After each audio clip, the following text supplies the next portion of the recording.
which obviously brings homophobia with it, returning Russia to its imperial past, which means regressive politics, and positioning Russia as a country that is in spiritual and cultural opposition to the West, especially the West's horrible progressivism. So being anti-queer is kind of the link between every sentiment or value group that Putin has been trying to impose on Russians for over 2 decades now.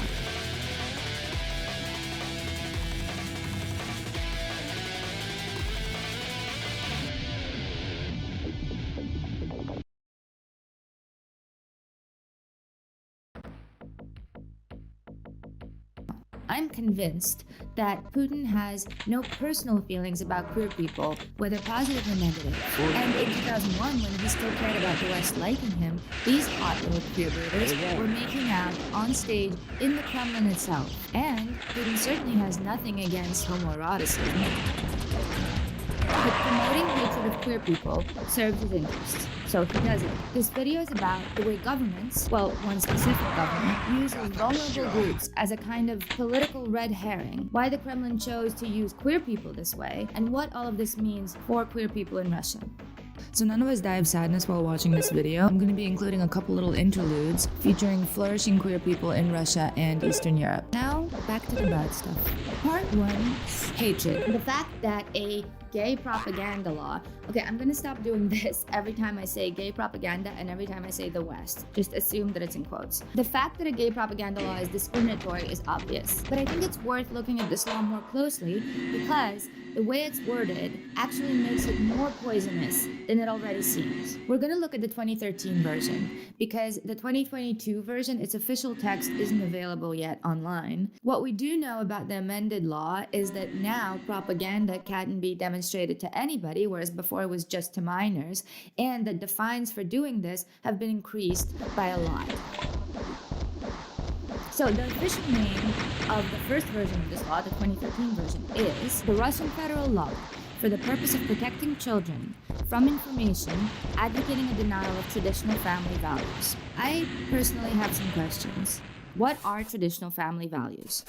Is divorce traditional? I've watched a lot of Russian politicians and pundits talking about these mysterious values. Традиционные ценности. Традиционные ценности. Традиционные ценности. Традиционные семейные ценности. The one thing I've been able to understand about them, the closest thing to a definition, is that they're not gay. That's pretty much how they're defined. Non-traditional is gay, traditional is heterosexual.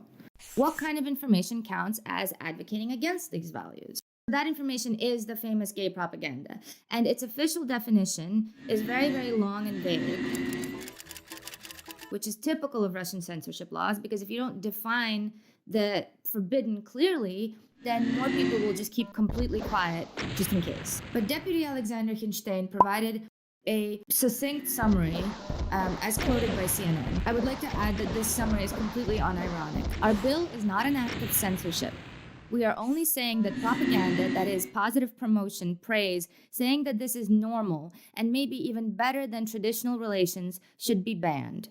Moving on, why do children need to be protected from disinformation? First of all, I mean, this should be obvious, but this law is not about protecting children. But saying that this law is about protecting children evokes the whole all gay people are predators trope. Maybe you even haven't heard of that trope, but Russian TV is very into it. Here's the other thing. The way this law is worded, it implies that children being witnessed, being exposed to homosexuality, to queerness, will somehow change them. Like you can get it from being next to it, like a disease. And what do we feel instinctively towards disease? Fear and disgust. Point is, this law is not what it pretends to be. Trying to censor the LGBTQ community out of existence is already bad enough, but this is not a censorship law.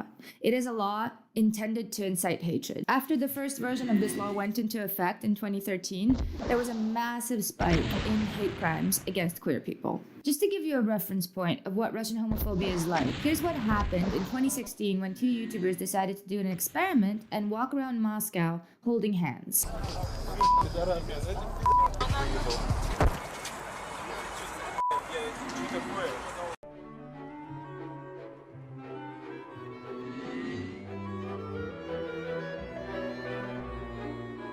Part 2, the war, Ukraine, and the gay West. The Russian government creates these laws to stoke homophobia. The next step is to weaponize this homophobia in their own interests. The first gay propaganda law came out in 2013, and in 2014, Russia attacked Ukraine and annexed Crimea. Now it's 2022, Russia's doing a full-blown invasion of Ukraine, and they're expanding the gay propaganda law. It's like there's a rule or something. When we're with neighboring democracies, we persecute queer people at home. Now, inciting hatred towards a domestic minority to distract from failures in foreign politics is dictatorship 101. It's Putin. But trying to justify a brutal war of the kind Europe hasn't seen since World War II with a strategy that is basically, oh no, the gays, is a stretch even for Russian politicians. And yet that's exactly what they're doing. Военная операция происходит не только на полях сражений, но и в сознаниях, и в умах, и в душах людей, потому что Россия является форпостом защиты и сохранения традиционных ценностей в противовес новым псевдоценностям, навязываемым Западом, и в первую очередь сексуальным девиациям как норм. Why did they choose this bananas rhetoric? The problem is Putin needs a really big emotion-based justification for attacking Ukraine. He needs to create a grand existential enemy that outweighs the evil of his invasion. Earlier in the year, that enemy was schmazis. I'm trying to do the TikTok thing where you just change the censored word. I don't know, it sounds stupid, but what are you going to do? So the pundits were focusing on what they called the de-schmazification of Ukraine. Задачно понимают спецоперацию, денацификация и демилитаризация Украины. They must have realized that people are aware that Ukraine has, in fact, a Jewish president, and that Ukraine's schmazi problem isn't any worse than Russia's schmazi problem or the US's schmazi problem. So all the pundits and ideologues have changed direction, like a little school of fish, and are now saying that this is a war against the West, and specifically against the West's tolerance of queer people. Are schmazis and queer people essentially being equated in this horrible line of thought?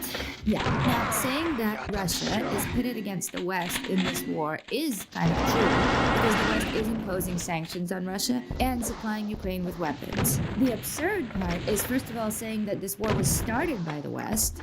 It was not, and that queer people have anything to do with it. Here's how Russian ideologues try to turn "we invaded Ukraine" into "we're protecting Russians from queer people." The basics are, Russia is special and different, which is why the West envies it. Ему просто не дает покоя, что в мире есть такая великая, огромная страна с народом, который не умеет и никогда не будет жить по чужой указке. I do wonder if Putin recognizes the irony of saying that Russia is getting picked on because it is different. Secondly, the West wants to make Russia follow its rules. Собственно, до последнего времени не прекращались попытки использовать нас в своих интересах, разрушить наши традиционные ценности и навязать нам свои псевдоценности. And we can't accept Western values because they are horrible and rotten. And the proof of this rottenness are queer people. Разве мы хотим, чтобы у нас здесь, в нашей стране, в России, вместо мамы и папы был родитель номер 1, номер 2, номер 3? Совсем спятили уже. Normally, the pundits don't go into detail about why exactly being queer is bad. They just kind of treat it as a given. But if they do want to justify their opinions, they say, first of all, that it's sinful, and second of all, that it harms reproduction. И мы воюем с сатанизмом. Просто, понимаете, еще 50-100 лет уже никто не будет рожать, никто уже не сможет рожать. If the Kremlin successfully sells the war against the gay West angle, they will distract Russians from Russia's failures in this war, justify the failures in this war, because if Russia's fighting the entire, what they call the collective West, rather than just Ukraine, that explains why it's doing so terribly. Manufacture an enemy that is easy to demonize in the eyes of homophobic Russians, and bonus points, highlight the political divides within the United States and the European Union around queer issues, and maybe even deepen those divides, which will make Russia seem relatively stronger.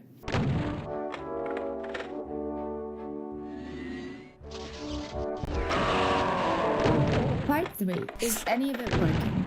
In summary, the Russian government began a heinous war and are now insisting, somewhat retroactively, that this war was actually motivated ideologically and are trying to whip up some enthusiasm for this ideology. The problem is the ideology is shoddy and inconsistent. It's a house of cards that Russians don't want to live in. For example, orthodoxy. Despite Putin's best efforts, Russia is still super secular. According to pollsters, Russians tend to say they're Christian, but only 14% of them go to church even once a month. So when Putin is calling queer rights supporters false prophets, В Нагорной проповеди Иисус Христос, обличая лжепророков, говорит: «По плодам их узнаете их». or when the pundits invoke Satanism, I don't really know who they're talking to. It sounds like they're yelling in an empty room. And when it comes to tradition, Putin equates tradition with heterosexuality, but he must have his own version of history, because if you look at actual Russian history, in the 15th, 16th, and 17th centuries, Russia was incredibly liberal towards homosexuality, much more so than Western Europe.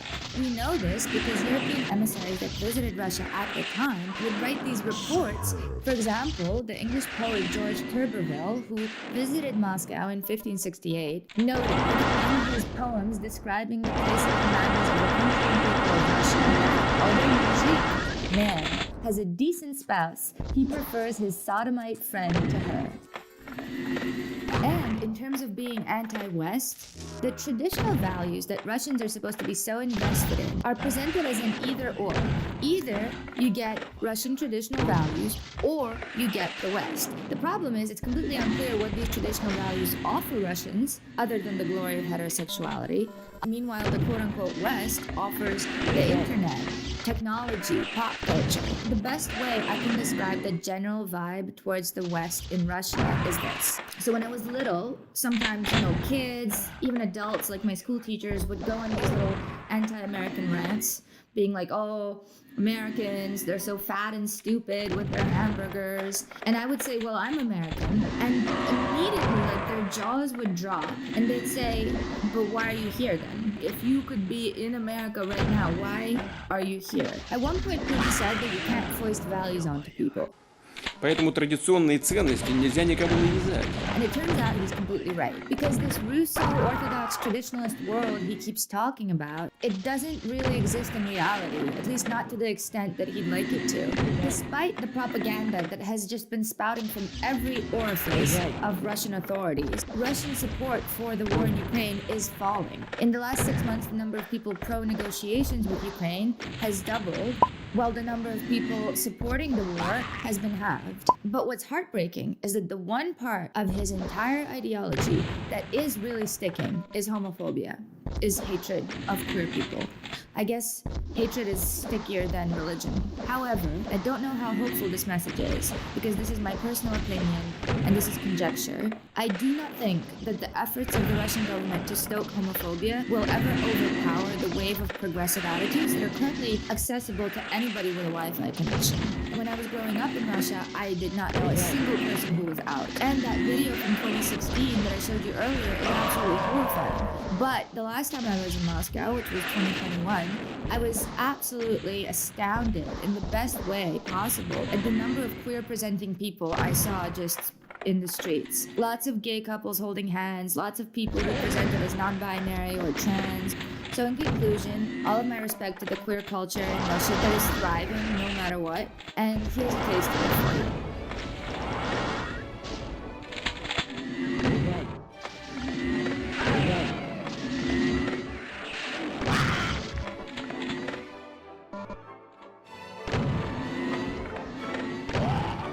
Thank you so much for watching. If you'd like to see more videos from me, please subscribe, and please consider supporting me on Patreon. If you support me on Patreon, first of all, you get your name in the credits of every video, and please share your thoughts and comments about the videos or other topics with me. I read and respond to everything I get on Patreon. See you soon.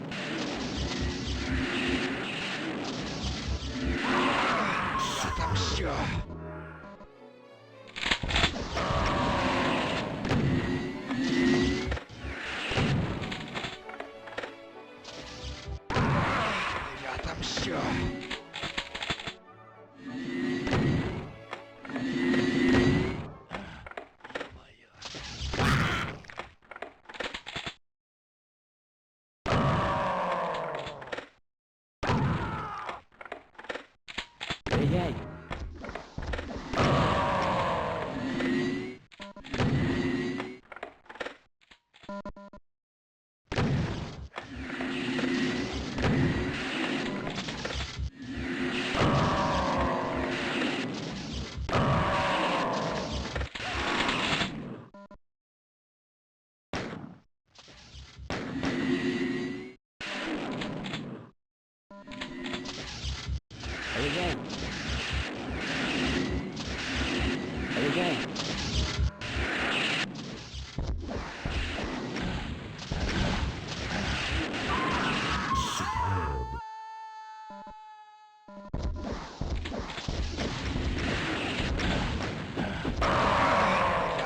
Ugh. 。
Проверяй.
Ай-яй-яй.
Ай-яй.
Не тормози, сникерсни.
Окей.